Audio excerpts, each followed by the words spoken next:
오늘도 이 오후 시간에도 하나님이 주신 은혜가 말씀을 통하여 우리 가운데 충만하기를 간절히 축복합니다.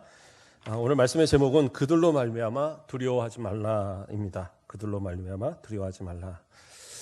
이스라엘 백성들이 여호수아의 지도를 따라 이제 그 여리고를 무너뜨리고 아이성을 무너뜨리고 이제 진격해가는 그런 가운데 있습니다. 우리가 지난번에 살폈지만 그 기브온 사람들이 기브온성에 있는 사람들이 다른 그 전체 이 가나안에 있는 사람들이 여러 족속들이 연합해서 이스라엘을 대적하기로 마음먹고 또 그렇게 준비하고 싸우려 할 때에 그들은 이스라엘과 화친을 해버렸어요. 화친을 하고 또 지혜로 인해서 거짓으로 이렇게 하긴 했지만 화친을 해서 이스라엘 경내에 들어오게 된 거예요. 이스라엘의 보호 아래 있게 됐습니다. 더군다나 이스라엘 군대 수장인 우리 여호수아가 벌이라고 준 벌이 사실은 공식적으로 이스라엘 백성 가운데 살 수 있는 길을 열어줘 버리는 게 됐거든요. 왜냐하면 그 성막에 필요한 제사에 필요한 그 물을 깃는 일이나 나무를 패는 일들을 시켰어요. 그러니까 일을 시켰다라는 건 뭐예요? 이미 이스라엘의 보호 아래 들어있다라는 거예요. 이거 어떻게 보면 화친을 했을지라도 그냥 냅둬버리면 됐는데 오히려 여호수아는 그의 품 안으로 품어버린 게 돼버린 겁니다. 자, 그러한 사건이 이렇게 있은 뒤로 이스라엘 백성들의 어떤 그런 소식들은 모든 그 가나안 사람들에게 두려움으로 나타나 있었어요. 아이성을 또 그에 앞서서 그 여리고를 무너뜨리는 이 사건 가운데 이스라엘의 피해는 거의 없었거든요. 그러니까 그런 강력한 군대가 지금 쳐들어오는데 긴장하지 않을 수 없잖아요. 그래서 모든 모든 가나안의 족속들이 함께 모여서 싸우기로 그렇게 마음을 먹고, 그래서 여호수아 그 9장 1절에서 2절 말씀을 보면 이 일 후에, 그러니까 여리고성과 아이성의 전투 후를 얘기하는 겁니다.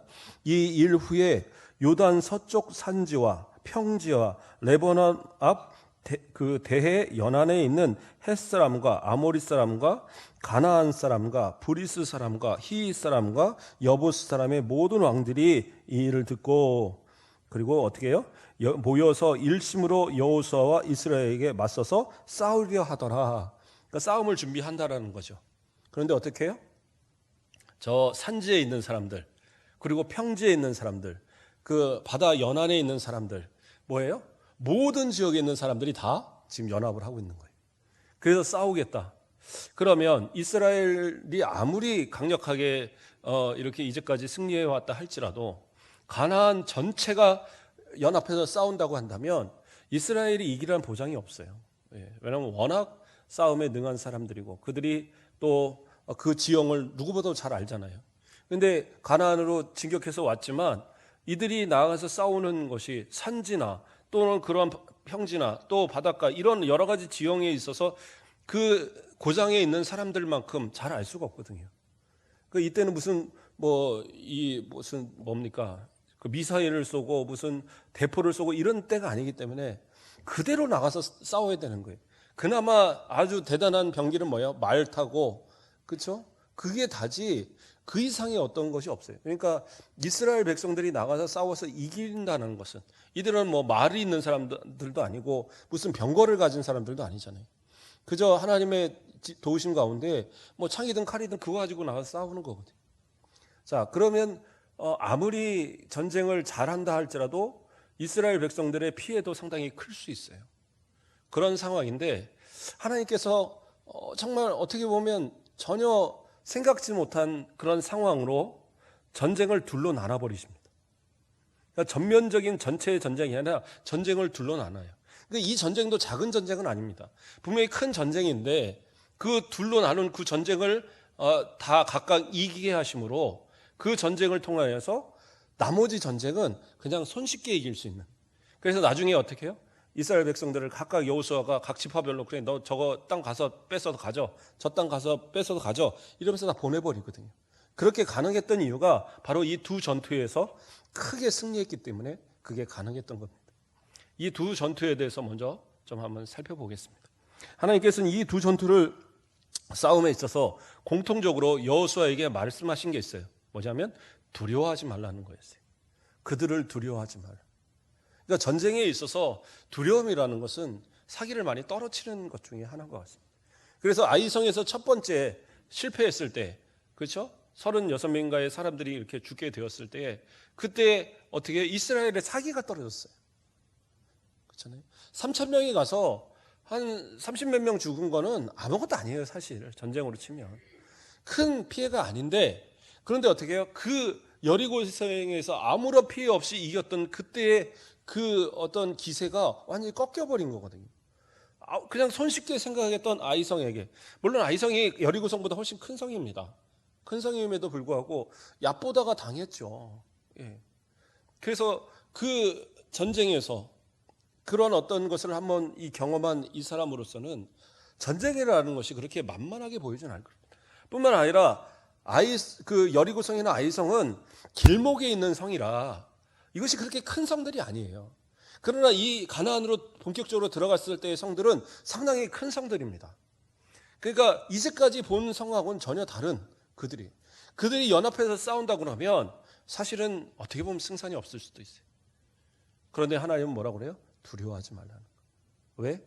그 전쟁에 누가 나서세요? 하나님이 나서시는 거예요. 이 전쟁은 단순히 인간들이 나가서 싸우는 개념이 아니라 하나님께서 직접적으로 개입하셔서 싸우시는 그러한 전쟁이다라는 거예요.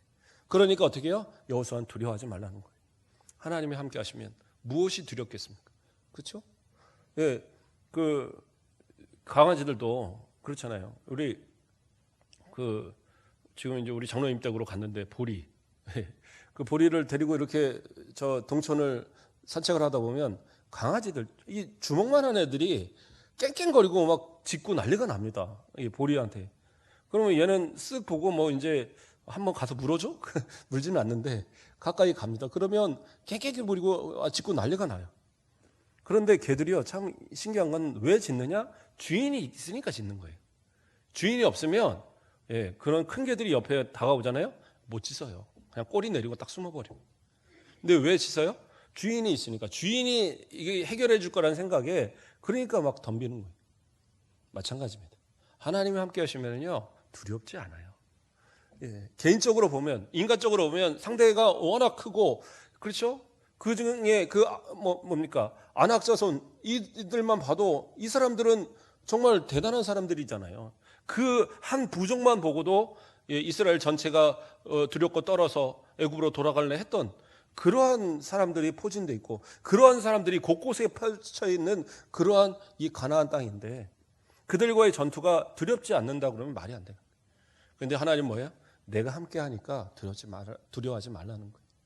그리고 그들의 그 여호수아를 담대하게 하시고, 그리고 그 두 전쟁을 승리하게 이끌어 주셨다는 사실입니다.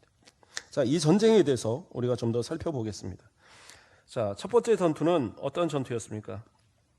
기브온 거민들이 이제 이스라엘과 화친했다는 소식을 들었어요. 그러고 나서 이 남부, 그러니까 가나안을 북부와 남부로 나눌 때 남부의 어떤 그 머릿격에 있는, 그러니까 지도격에 있는 예루살렘의 그 왕 아도니세덱이 이제 화가 난 겁니다. 아니, 저들이 우리를 배신했어? 그렇죠? 물론 이 그 기브온 거민들이 그 이스라엘과 화친함으로써, 그렇죠? 이스라엘의 입장에서는 속아서 한 거죠. 속아서 했으니까 이 사람들이 망하든 아니든 냅둘 수도 있는 상황이에요, 사실은. 그러니까 아무래도 이 아도니세덱이 생각할 때에, 그래, 우리가 가서 저 거민을 쳐버리자. 왜요? 어차피 이스라엘이 생각할 때는 이 사람들은 잘못된 조약이었고, 그리고 우리 입장에서는 배신자들이니까 배신자를 처단해서 밀어버리면 그 다음엔 어떻게 해요? 이스라엘과 싸우기가 훨씬 더 용이한 모습이었을 겁니다. 그런데 더군다나 왜 이 기브온 사람들을 왜 치려고 했느냐? 우리가 생각할 때는 기브온 사람들이 가서 우리 화친합시다, 거짓말까지 해가면서 이스라엘과 조약을 하니까 이 사람들이 별거 아닌 것처럼 여기잖아요. 그래봐야 별로가 안 된 사람들이겠지. 아니에요. 이 남부의 나머지 이 족속들이 볼 때 이 히위 족속의 한 부족밖에 안 되는 기브온 사람들이지만 이들에게서 상당히 두려움을 갖고 있었어요. 성경 뭐라고 하냐면 그 성 자체가 한 나라의 국가의 한 수도가 될 만한 큰 성이라고 얘기하고 있어요. 그러니까 여리고성이나 아이성하고 비교가 다 안 될 만큼 큰 성이에요. 또 그 안에 있는 사람들은 어떻게 해요? 강한 사람들이라고 표현하고 있습니다. 그래서 이 사람들을, 이 배신자들을 처단하겠다고 마음을 먹었을 때 어떻게 하느냐? 그렇죠? 그 여호수아서 10장 5절 말씀을 보면 아무리 족속의 5 왕들 곧 예루살렘 왕과 헤브론 왕과 야르뭇 왕과 라기스 왕과 에글론 왕이 함께 모여 자기들의 모든 군대를 거느리고 올라와 기브온에 대진하고 싸우니라. 뭐예요? 5 족속들이 모여서, 그 큰 족속들이 모여서 기브온 하나를 놓고 나가 싸우겠다고 덤빈 겁니다. 그러니까 아마도 전쟁에 있어서, 그렇죠? 전쟁에 있어서 원래 전면전에서 이기려면 10배의 병력이 있어야 된답니다. 그러면 우리가 거의 손실이 없이 이긴대요. 근데 거의 비등하게 하면 아무리 우리가 잘 싸워도 이길 수가 사실은 쉽지 않은 전쟁입니다. 왜냐하면 이때의 전쟁은 인원의 싸움이거든요. 우리나라가 옛날에 그 6.25 때, 그렇죠? 처음에 이 부산까지 밀렸다 다시 올라갔잖아요. 쭉 올라갔다가 다시 일사후퇴라고 후퇴를 했습니다. 그렇죠? 저 북한 저 끝까지 올라갔다가 다시 후퇴를 해요. 그 이유가 뭡니까? 중공군이 거기에 개입을 했잖아요. 그러니까 중공군들은 인원이 워낙 많으니까 아무리 뭐 총을 쏘고 폭탄을 던지고 뭐 해도요, 계속 밀고 내려오는 거예요. 그러니까 심지어는 그냥 그 시체를 앞에다 딱 막으러, 옛날에는 총이 그렇게 뭐 지금 총은 한 사람 몇 가지도 그냥 다 뚫어버립니다. 그러니까 뭐 이렇게 막는다고 해서 막히는 게 아니에요. 근데 이제 시체를 앞에서 두고 막 갔다는 거 아니에요. 그렇게까지 올 정도로. 그러니까 죽이면 또 오고 죽이면 또 오고, 그러니까 뒤로 물러날 수밖에 없었던, 그때 당시 화력으로는 중국보다는 사실은 미군의 화력이 훨씬 더 셌지만 그런 인해 전술에 결국에는 뒤로 밀릴 수밖에 없었다고 그러더라고요. 그런 것처럼 인원이 많으면 사실은 싸워 이길 방법이 없어요. 그렇죠? 우리나라가 만약에 중국하고 싸운다. 그런데 우리나라가 물론 지금은 무기로도 안 되지만, 그렇죠? 우리나라 인구가 뭐 7천만 어떻게 얘기하는데 중국은 뭐 그렇잖아요. 예, 중국이 몇 만이죠? 몇십억 되죠? 20억 정도 되나요? 한 30억 되나요? 그러니까 그 인구가 도저히 계산이 안 된다잖아요. 열심히 다 계산하면 저쪽에서 또 많이 태어나고, 열심히 계산하면 저쪽에 또 태어나고, 그래서 인구가 계산이 안 될 정도의 나라인데 그렇게 해서 싸우면 이길 수가 없는 거예요. 그러니까 지금 어떻게 해요? 이 기브온 하나 그냥 어설프게 건드려서는 안 되니까 완전히 초토화시키겠다는 생각으로 모든 그 지역에, 이 남부 지역에 있는 족속들이 다 모인 거예요. 그러니까 이것은 이스라엘과 전투를 위해서 모인 게 아니에요. 만약에 이스라엘과의 전투를 모였다면 북부에 있는 가나안 족속들까지 다 모였을 거예요. 그런데 이거는 뭐예요?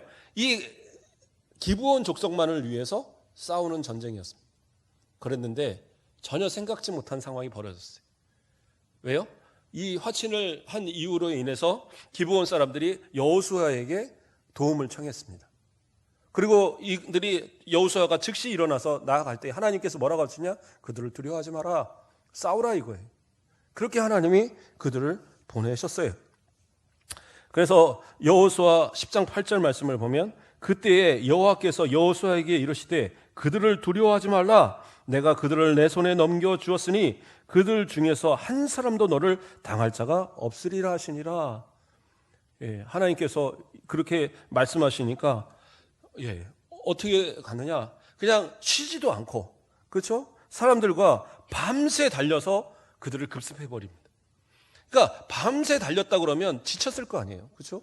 우리 전사님 아까 밑에서 올라온 데가 이러시는데, 그렇죠? 그런데 밤새 달려가서 싸운다고 생각을 해보세요. 몸이 지쳐서 사실은 싸울 힘이 없어요. 그런데 내 힘으로 하는 것이 아니라 누가요? 하나님이 함께 하시고 하나님의 힘으로 싸우니까 그들을 급습할 때에 그들이 완전히 다 초토화돼 버립니다. 도망가요. 그들이 막 도망가는데, 막 도망가서 막 죽이는데 그것도 이제 죽여도 워낙 많은 숫자가 모이니까 그때 어떻게 하나님께서 우박을 내리게 하십니다. 그래갖고 우박이 떨어지는데, 그렇죠? 우박, 저는 제일 크게 본 우박이 제 생각에 한 엄지손톱만한 거 같은 건데, 뭐 심한 경우들은 막 주먹만한 것들, 더 큰 것들도 내리잖아요. 제가 러시아에서 뭐 찍은 뭐 이런 동영상을 나오는데 바닷가에서 사람들이 열심히 이렇게 수영하고 있는데 우박이 떨어지기 시작하는 거예요. 주먹만하게 막 떨어지는 겁니다. 그러니까 한 사람씩 맞아갖고 아야 하고 막 넘어지니까 다 파라솔 밑으로 이렇게 숨어 있는 뭐 그런 거 나오더라고요. 예, 우박 같은 거 잘못 맞으면 큰일 납니다. 유리창 다 깨지고 사람도 머리 맞으면 죽어요. 근데 이때도 하나님께서 우박을 내리시는데 얼마나 큰 우박이 내렸는지 사람들이 그 우박이 맞아갖고 죽는데 이 적군이 그 이스라엘 백성들의 칼에 맞아 죽은 그 수보다 이 우박에 맞아 죽은 숫자가 더 많다라고 성경은 기록하고 있어요. 그러니까 이 전쟁은 누가 하시는 거예요? 사람이 하는 게 아니라 하나님이 하시는 거예요. 그래요. 하나님이 하시는 전쟁이니까 이스라엘 사람들은 뭐예요? 그냥 거두는 거예요. 자, 하나님께서 다 우박으로 맞추시고 막 그러니까 어떻게 우왕좌왕 할 때에 가서 그냥 도망 나오는 놈 하나씩 때려잡는 거예요. 그렇죠? 그런 것처럼 지금 그러한 전쟁을 하고 있는 겁니다. 그래도 또 열심히 나가 싸우는데 그래도 죽여도 이 인원이 너무 많은 거예요. 이스라엘 백성들이 그렇게 나가 싸우는데도. 그러니까 그 유명한 사건이 있잖아요. 여호수아가 하나님께 기도하고 믿음으로 외칩니다. 뭐라고 외쳐요? 태양아 너는 기브온 위에 머무르라. 달아 너도 야할론 골짜기에 그리할지어다. 그러니까 어떻게 해요? 태양이 멈췄어요. 달이 멈췄습니다. 이건 어떤 사건이에요? 이건 진짜 우리가 생각할 때 그 태양 잠깐 멈췄지, 달이 그냥 잠깐 멈췄지. 이거는 사실상으로 과학자들이 생각할 때는 이건 불가능한 얘기인 거예요. 왜요? 지구가 자전을 멈춘 거예요. 지구가 그렇잖아요. 우리가 태양이 도는 게 아니잖아요. 지구가 도는 거잖아요. 지구가 자전을 멈추고 또 뭐예요? 지구를 도는 달이 공전을 멈춘 거예요. 그걸로 끝난 게 아닙니다. 만약에 이 행성들이 그 자리에 따라 제대로 지금 이 균형을 맞춰서 돌지 않으면 잘못하면 이 행성들이 그 서로의 이 뭐라고 합니까? 그 중력 때문에 이 문제가 생길 수 있거든요. 결국엔 뭐예요? 태양계 전체의 행성들이 다 멈춘 거예요. 더 나아가서는 어떻게 보면 우주에 그런 어떤 그 하나님께서 섭리하시는 이 모든 흐름을 멈춰버린 사건입니다. 이거는 하나님이시니까 할 수 있는 사건이지 눈속임으로 태양이 멈춘 것처럼 뭐 이렇게 할 수가 없는 얘기입니다. 그래서 성경은 뭐라고 그래요? 이거는 사람들이 못 믿을 것 같으니까 뭐라고 표현해요? 야할론 책에 써있지 않느냐. 다시 말해 역사책에 기록되어 있는 사건 아니냐라고 성경이 얘기를 해요. 그 정도로 이건 분명한 사건인데 사람들도 이걸 읽는 사람들도 못 믿을 만한 그런 사건입니다. 태양이 멈추는 사건. 그렇죠? 그래서 여호수아서 10장 14절 말씀에서 뭐라고 나와요? 여호와께서 사람의 목소리를 들으신 이 같은 날은 전에도 없었고 후에도 없었나니 뭐예요? 여호수아가 하나님께 기도하고 믿음으로 태양 멈춰, 달 멈춰, 이러한 일은 한 번도 없었다는 얘기예요. 있을 수도 없는 일이고 정말 이러한 일이 어떻게 가능하겠느냐, 그 얘기를 하고 있는 겁니다. 자, 그런 사건이 일어났어요. 그런데 이 이유가 뭐예요? 그 이유를 여호와서 10장 14절 뒷부분에서 이야기합니다. 이는 여호와께서 이스라엘을 위하여 싸우셨음이니라. 누가 싸우셨어요? 하나님이 싸우셨어요. 그러니까 이 전쟁은 사람이 싸운 게 아니에요. 여호수아는 그냥 두려워하지 않고 나가서 싸우면 됐어요. 순종하여 나아갔으면 됐어요. 그럼 누가 싸우셨어요? 하나님이 싸우셨어요. 그러니까 여호수아가 믿음으로 외쳤어도 하나님께서 태양 잠깐 멈춰, 달 잠깐 멈춰, 그래서 지구를 그냥 딱 멈춰놓는 그러한 일들, 그리고 그것을 다시 돌리는 그러한 일을 가능하게 하셨어요. 그런데 이게 만약에 인간이 할 수 있는 것이었다면 어떻게 되겠어요? 만약에 인간이 제가 일을 하는데 일을 하려니까 일이 너무 이제 많은데 좀 해 좀 잠깐 멈춰주시면 안 될까요? 멈춰놓고 달 좀 잠깐 멈춰놓고 그럼 어떻게 될 것 같아요? 큰일 나는 일입니다. 그렇죠? 몇 시간만 해가 그대로 멈춰 있어 보세요. 해가 비치는 것은요 익어버립니다. 익어버려. 적당히 이게 돌기 때문에 안 익는 거지. 그렇죠? 사막 같은데 왜요? 태양빛이 너무 강한 거예요. 그러니까 그것은 다 아주 말라버리잖아요. 그처럼 태양이 더 비춰보세요. 다 죽는 거예요. 그렇죠? 달이 한쪽에 계속 멈춰보세요. 어떤 일이 일어나겠어요? 예. 달이 적당히 가면서 물결을 치니까 파도가 그래도 이렇게 하죠. 그 달에 땡기는 그 힘에 물이 쫙 끌어올라가 보세요. 그러면 달이 딱 움직이는 순간 그 물이 쫙 가서 지진 해일이 있었잖아요. 그런 것처럼 해일이 일어나서 다 죽어요. 그런 모든 상황을 누가 제어하셨어요? 하나님이 제어하신 거예요. 마치 홍해의 물을 가르고 그 물을 제어하듯이 하나님께서 자연을 제어하신 사건입니다. 이것이 하나님의 직접 싸우신 전쟁이라는 것의 증거가 되는 거예요. 자, 하나님께서 그렇게 역사하셔서 싸워 이기게 하셨다라는 거예요. 그런데 성경은 또 뭐라고 얘기하느냐? 여호수아서 10장 42절에 이스라엘의 하나님 여호와께서 이스라엘을 위하여 싸우셨으므로 여호수아가 이 모든 왕들과 그들의 땅을 단번에 빼앗으니라. 하나님께서 뭐예요? 이 전쟁을 하도록 그렇게 허락하신 이유는 뭐냐? 이 전쟁을 통해서 한 번에 쓸어버리도록 하시기 위한 하나님의 계획이 있었어요. 자, 이 남부 지역을 하나씩 점령해 간다고 생각을 해보세요. 얼마나 많은 시간이 걸리겠어요. 그런데 여호수아의 나이가 이미 80이 넘었어요. 그와 함께한 갈렙도 85세가 넘었습니다. 그런 나이에 있는 이 노인들이 하루하루 매일매일 전쟁을 하면서 나간다고 생각을 해보세요. 이게 얼마나 힘든 일입니까? 그래서 여호수아 13장 1절을 보면 여호수아가 나이가 많아 늙음에 여호와께서 그에게 이르시되 너는 나이가 많아 늙었고 얻을 땅이 매우 많이 남아있도다. 이렇게 얘기하시면서 분배해버려. 이렇게 얘기하시는 얘기가 나와요. 그러니까 하나님 보시기에도 이 여호수아가 힘에 부칠 정도로 너무 이제 나이가 많다 이거예요. 그러니까 이젠 나이가 많으니까 하나님 어떻게 하세요? 하나님께서 한꺼번에 해결하도록 하나님께서 역사하신 거예요. 때로는 그래요. 우리가 감당하기 어려울 만큼 힘든 일이 있을 때도 있습니다. 그런데 하나님께 기도하고 하나님의 은혜로 그 어려움을 견뎌내면요, 때로는 우리가 생각하지 못한 것보다 훨씬 더 큰 은혜가 체험되는 결과들이 상당히 많이 있어요. 우리가 볼 때는, 눈으로 볼 때는 저 산을 어떻게 넘어? 우리가 눈으로 볼 때는 저 바다를 어떻게 넘어? 저 바위를 어떻게 깨부셔? 우리의 힘으로는 안 될지 모르지만 하나님이 함께 하시면 그 산을 옮겨주시고 그 바다를 메워주시고 그 돌을 깨주시는 역사가 있단 말이에요. 그럼 우리는 어떻게 해요? 믿음으로 두려워하지 않고 나아가기만 하면 되는 거예요. 제가 어렸을 때 제가 자랐던 교회가 지금도 이름이 같은 겁니다. 구리 중앙교회예요.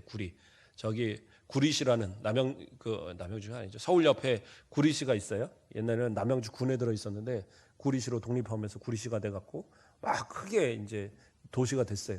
도시가 됐는데 구리 중앙교회가 이름인데 뒤에 산이 크게 있어서 친구들이 맨날 놀리는 게 구리 모퉁이 교회.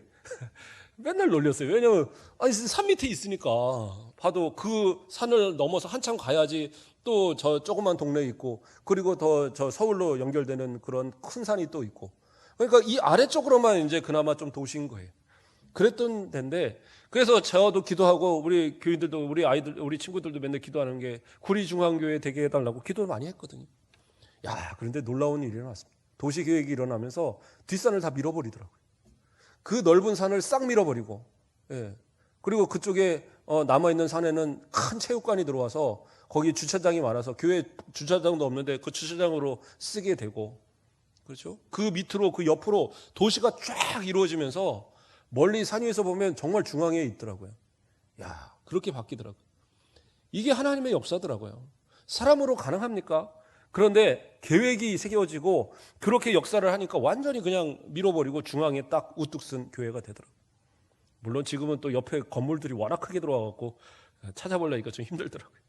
그런데 어쨌든 그러한 어떤 하나님의 은혜가 가능하더라고요. 지금도. 우리도 기도하면 가능합니다. 아무리 어렵고 힘든 상황, 그래요. 우리 이 작은 교회 가지고 어떻게 순천을 책임져 갈까? 그런데 이제까지 책임져 왔잖아요. 또 기도하면 가능해지는 거예요. 우리 아들이 학교에서 여기 가곡동 산다고 그랬더니 거기 시골인데 그러더라는 거예요. 그래서 우리 이 동네가 왜 시골이냐? 여기 논도 없고 밭도 없는데 그랬더니 동네 그 애들한테는 여기가 시골이라고 그러더라고요. 그래도 하나님의 은혜죠. 우리가 이렇게 살아가는 이 땅이요.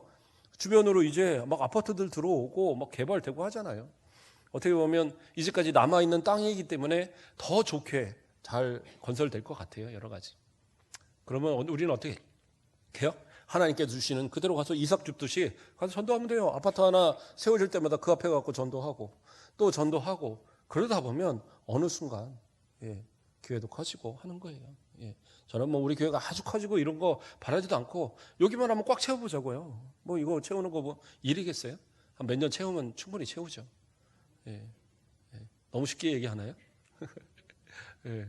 저도 뭐 전에 우리 위임식 할 때 목사님 와서 이렇게 저 권면도 해주고 했지만 제가 그 교회 처음 갔을 때 한 200여 명밖에 안 됐거든요. 지금 1000명이 넘는 교인들로 예, 커 있어요, 교회가. 10년 만에 가능해지더라고요. 10년 만에. 그게 뭐 특별하게 뭔가를 해서가 아니라 하나님의 은혜를 주시니까 들어온 사람 들어오고 나가는 사람 나가지 않으니까 계속 차는 거예요. 그게 되더라고요.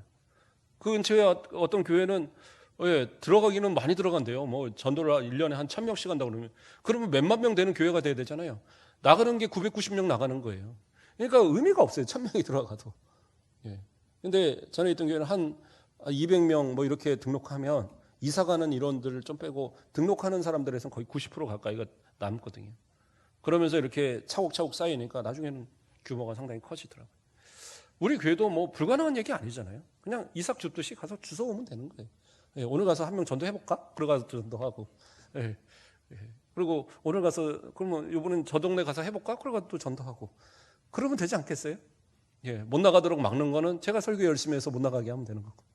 예, 그냥 우리 쉽게 생각하고 해보는 거예요. 하나님이 하시면 되는데.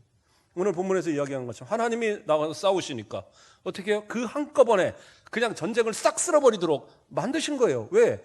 지금 이 여호수아의 나이가 이렇게 많은데 시간을 어떻게 하겠어요? 그러니까 이왕이면 한꺼번에 그렇게 만들어버리신 거예요. 이게 하나님의 방법입니다. 자, 이게 첫 번째 전쟁이었어요. 그러면 두 번째 전쟁은 어떤 전쟁이었습니까? 이제 이 남부의 이 그 나라들이 한꺼번에 이 당했다는 얘기를 이제 북부에 있는 가나안 사람들이 들은 겁니다. 그러니까 이 남부보다는 사실은 이 북부에 있는 나라들이 훨씬 큰 나라들인 거예요. 그러니까 이번에는 하솔이라는 그 지역에 있는 왕이, 그렇죠? 그 하솔 왕이 이제 사람들을 이 아빈이 사람들을 끌어모은 거예요. 이제 나머지 모든 그 지역에 있는 큰 그런 족속들을 다 끌어모아서 이제 우리 이스라엘과 함께 전면전을 하자. 그때는 어떻게 보면 남부의 이 가나안 사람들은 이스라엘과 싸울 생각이 전혀 없이 그냥 싸웠다가 당했거든요. 왜냐하면 그냥 기본 하나만 무너뜨리려고 했는데 그냥 급습을 당해갖고 완전히 초토화 돼버린 상황인데 이제는 이 하솔왕 야빈이 이제 제대로 준비를 하는 겁니다. 사람들을 다 끌어모아서 이제는 진짜 큰 군대로 만들고 이제 싸우려고 하는데 어느 정도가 되느냐? 여호수아서 11장 4절에서 5절 말씀을 보면 그들이 그 모든 군대를 거느리고 나왔으니 백성이 많아 해변에 수많은 모래 같고 말과 병거도 심히 많았으며 이 왕들이 모두 모여 나와서 이스라엘과 싸우려고 메론 물가에 함께 진쳤더라. 뭐예요? 어느 정도로 많아요? 해변에 수많은 모래같이 많다고 그랬어요. 이게 이 수는 세기도 어려운 숫자라는 거예요. 그렇죠? 이스라엘 백성들은 한 60만이니까 셀만해요. 60만은. 그렇잖아요? 여의도 옛날에 지금은 여의도 뭐 공으로 바뀌었지만 여의도 광장 꽉 채우면 100만 차잖아요. 옛날에 그 김대중 대통령 나아가서 이렇게 뭐 연설하고 할 때 되면 막 그러잖아요. 저도 옛날에 김대중 대통령하고 제가 어렸을 때 찍은 사진이 있는데 그게 없어졌어요. 요즘 같은 때 딱 보여주면서 내가 이런 사람이라고 좀 자랑도 해야 되는데. 예, 김대중 대통령의 그 옆에서 같이 앉아서 찍었던 사진이 아버지하고 이렇게 찍었던 사진이 없어졌어요. 그래서 아깝다. 근데 어쨌든 그 김대중 대통령 한번 뜨면 엄청났었잖아요. 이쪽에도 한 번씩 오면 좀 오셨었나요? 잘 모르겠네요. 그러니까 어릴 때의 기억으로도 엄청난 사건이었습니다. 그러니까 60만 하면 셀만합니다, 사실은. 근데 여기서는 뭐예요? 모래알같이 맞았다는 건 그거하고 비교가 안 될 정도로 많은 숫자가 모였다는 거예요. 그러니까 인간적으로 볼 때는 두려워할 만하잖아요. 그러니까 여전히 하나님께서 뭐라고 그래요? 두려워하지 말라라고 얘기하세요. 나가 싸우라고. 그들에게 가서 어떻게 해요? 그냥 가서 그 말 차지하고 가서 말 그 뒤에를 갖다가 그 힘줄을 끊어버리고. 왜요? 대충 놔주면 또 그 말 타고 또 싸울 테니까 아예 그냥 그 전투 병력의 힘을 꺾어버리는 거예요. 그리고 그 사람들을 다 죽이고 왕들을 다 죽이고 그렇게 명령하신 그대로 나가 싸우는데요. 이제는 하나님이 역사하시니까 그냥 싸워서 전투에서 승리하는 역사가 막 일어나는 거예요. 예. 그래서 이러한 사건으로 인해서 하나님께서 어떻게 해요? 이 땅을 이제 이스라엘 백성들이 완전히 다 점령하도록 만들어 주시는 그러한 기회가 된 거예요. 그러니까 남부 이 가나안과 전면전 한번 해서 싸우고, 그 다음에 북부 이 가나안과 싸워서 전체를 다 이겨버리고, 그 왕들이 막 도망가서 나중에는 굴 속에 가니까 굴 속에서 끌어다가 다 죽여갖고 나무 위에다 매달아서 놔뒀다가 저녁에 다시 굴에다 놓고 큰 돌로 막아버리고, 예. 뭐 그러면서 아주 완전히 다 몰살을 시켜버리는 그러한 모습. 그리고 나서 어떻게 했어요? 여호수아가, 예, 여호수아서 14장 5절 말씀에 보면 이제 그 나이가 많아서 그 다음에 어떻게 했냐? 이스라엘 자손이 여호와께서 모세에게 명하신 것 같이 행하여 그 땅을 나누었더라. 뭐예요? 모세에게 뭐라고 명했었어요? 제비를 뽑아서, 그리고 나눈 다음에 또 그 수요에 따라서 인원에 따라서 이렇게 그 넓이를 또 재분배하고 해서 그 땅을 주라고 얘기했어요. 그러니까 이 땅을 나눌 때의 방법이 내가 이 땅을 갖는다고 해서 갖는 게 아니에요. 기본적으로 그걸 다 제비를 뽑아서 너는 가곡동, 너는 여기 매곡동, 너는 저기 뭐 어디예요? 그 뭐 신대, 뭐 이런 식으로 다 나눠서 너 가져 하고 다 주고, 너 인원이 조금 적네? 그러면 요 매곡동에서 조금 잘라서 너 가곡동이 가져. 뭐 이런 식으로 이렇게 나눠주는 그러한 방식이었어요. 그러한 방식이었는데, 그 중에 우리가 오늘 오전에도 한번 이야기했지만 누가 나섰었습니까? 예, 이 갈렙이 나서서, 그렇죠? 예, 제비 뽑기 전에 우리 땅 주세요. 그래갖고 이미 약속된 그 땅을 하나 얻고, 그리고 나머지 땅들은 어떻게 해요? 제비를 뽑아서 이렇게 다 나눠줬습니다. 이 얘기는 다음 주에 이어서 좀 더 할 텐데요. 그런데 이 결과에서는 어떠한 모습이 나타나느냐? 자, 하나님께서 이미 모든 큰 전쟁은 다 싸우셨어요. 그리고 각각에게 그 전쟁의 그 나머지 전쟁을 맡겨주시는 거예요. 이건 네가 나가서 싸워. 그래서 각 지파에게 맡겨주셨는데 여기서 결과가 사실은 좀 다르게 나타납니다. 유다와 같이, 유다 이 족속과 같이 이 갈렙이 싸우는 이 정말 힘들고 어려운 전쟁이지만 그 나머지 전쟁을 다 이겨서 그 땅의 전쟁을 그치게 만드는 그러한 지파가 있는가 하면, 어떤 지파는 굳이 왜 싸워? 저 지파하고 우리가 싸울 일이 있나?